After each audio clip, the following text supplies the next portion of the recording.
साथ ही साथ में वायरस के चारों ओर एक प्रोटीन कोट होता है। इसका जेनेटिक मटेरियल चाहे डीएनए हो या आरएनए, इसकी प्रोटीन कोड को ये तोड़ता है और साथ ही साथ में इसको प्रभावी तरीके से नियंत्रित करता है।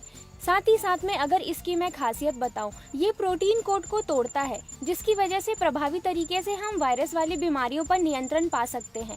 इसके साथ साथ ही इसमें एक वेक्टर को कंट्रोल करने की प्रॉपर्टी है। आमतौर पे ये माना जाता है कि अगर आप वायरस को कंट्रोल करने की दवा का छिड़काव करते हैं तो सिर्फ वायरस से होने वाली बीमारियों पे नियंत्रण पाया जाता है, लेकिन किसान भाइयों ऐसा नहीं है।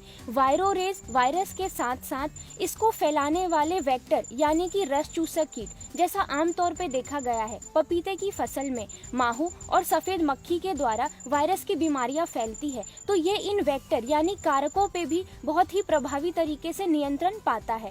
और जैसा कि मैंने आपको बताया, ये डीएनए आरएनए जेनेटिक मटेरियल यानी इसके प्रोटीन कोड को ब्रेक करता है, जिसकी वजह से वायरस आगे मल्टीप्लाई नहीं कर पाते यानी अपनी जनसंख्या को बढ़ा नहीं पाते। तो इनकी एक्टिव स्टेज को तो नियंत्रण कर ही सकते हैं, साथ ही साथ में इनसे होने वाली बीमारी की फैलाव को भी हम रोक सकते हैं। अब हम बात करते हैं कि केबी बायो का वायरोरेज कार्य कैसे करता है, इसकी कार्य प्रणाली क्या है। तो दोस्तों, ये कॉन्टैक्ट और सिस्टमिक यानी स्पर्शनीय और प्रणालीगत दोनों तरीके से काम करता है। आप इसका कॉन्टैक्ट में भी रिजल्ट आसानी से पा सकते हैं जल्द से जल्द, और सिस्टमिक तरीके से लंबे समय तक के लिए वायरस से छुटकारा पा सकते हैं। अब चलिए डोज की चर्चा करते हैं। अगर मैं प्रिवेंटिव की बात करूं तो प्रिवेंटिव के दौरान आप 1.5 मिली प्रति लीटर पानी के हिसाब से छिड़काव में इस्तेमाल कर सकते हैं। क्यूरेटिव में 2 मिली प्रति लीटर के हिसाब से आप इसका इस्तेमाल कर सकते हैं। अब किसान भाइयों, आपके लिए इस वीडियो से जुड़ी कुछ खास सुझाव।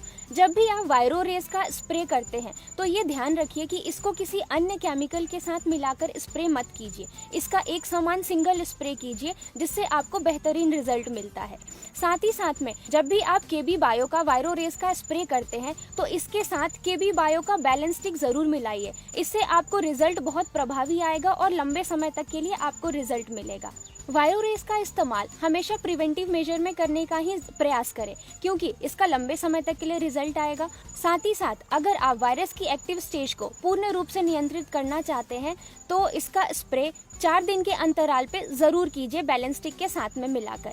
पौधे वायरस की अफेक्ट की वजह से बहुत ही ज्यादा कमजोर हो जाते हैं, तो खास पोषक का ध्यान जरूर दीजिए। अगर आप पोषण देते हैं अपने पौधों में तो इसकी बढ़वार फुटाव आगे तक बरकरार रहे। किसान भाइयों, अभी तक अगर आपको मेरी दी गई जानकारी पसंद आई तो इस वीडियो को लाइक जरूर कीजिए।